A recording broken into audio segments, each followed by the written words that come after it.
আসসালামু আলাইকুম। KMC24 টিভির পক্ষ থেকে সকলকে জানাই শুভেচ্ছা ও অভিনন্দন।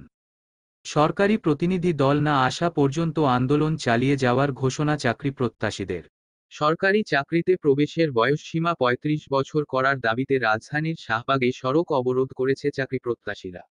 সরকারি প্রতিনিধি দল না আসা পর্যন্ত আন্দোলন চালিয়ে যাওয়ার ঘোষণা দিয়েছেন তারা।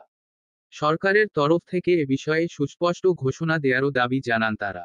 আজ শনিবার ৭ই সেপ্টেম্বর বিকেলে এমন ঘোষণা দেন চাকরি প্রত্যাশীরা।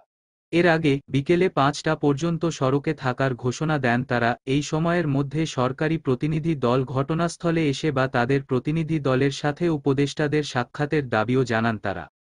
চাকরি প্রত্যাশীদের সমন্বয়ক রাসেল আল মাহমুদ বলেন, সরকারের উপদেষ্টাদের সাথে কথা হয়েছে। কমিশন গঠন করে দাবিগুলো সেখানে উপস্থাপন করা হবে বলে জানান তারা। তবে চাকরি প্রার্থীরা চাইছেন, উপদেষ্টারা তাদের প্রতিনিধি দলের সাথে সাক্ষাৎ করে একটি যৌক্তিক সমাধান দেবেন। এদিকে শনিবার বেলা ১১টার দিকে রাজধানীর শাহবাগ জাতীয় জাদুঘরের সামনে চাকরি প্রত্যাশীদের সমাবেশ শুরু হয়। পরে দুপুর ১টার দিকে শাহবাগ মোড়ে অবস্থান নেয় তারা। এ সময় শাহবাগ এলাকার যান চলাচল সম্পূর্ণ বন্ধ হয়ে যায়। ফলে শাহবাগ এলাকার সবগুলো সড়কে তীব্র যানজটের সৃষ্টি হয়।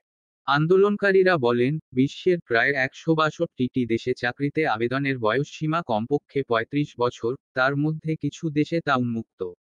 ভারতসহ বিশ্বের উন্নত রাষ্ট্রগুলো অনেক গবেষণা ও আন্তর্জাতিক মানদণ্ড মেনে আবেদনের বয়সসীমা ন্যূনতম ৩৫ বছর করেছে। কিন্তু আমাদের মাত্র ৩০ বছর। নতুন বাংলাদেশে আমরা এই বৈষম্য মানি না।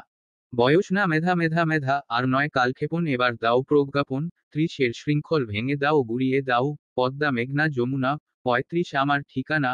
বৈষম্যবিরোধী বাংলাদেশে বৈষম্যের ঠাঁই নেই। সারা বাংলায় খবর দে, ৩০-এর কবর দে, এমন বিভিন্ন স্লোগান দিতেও দেখা যায় বিক্ষোভকারীদের।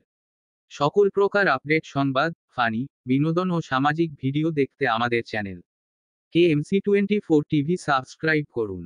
ধন্যবাদ।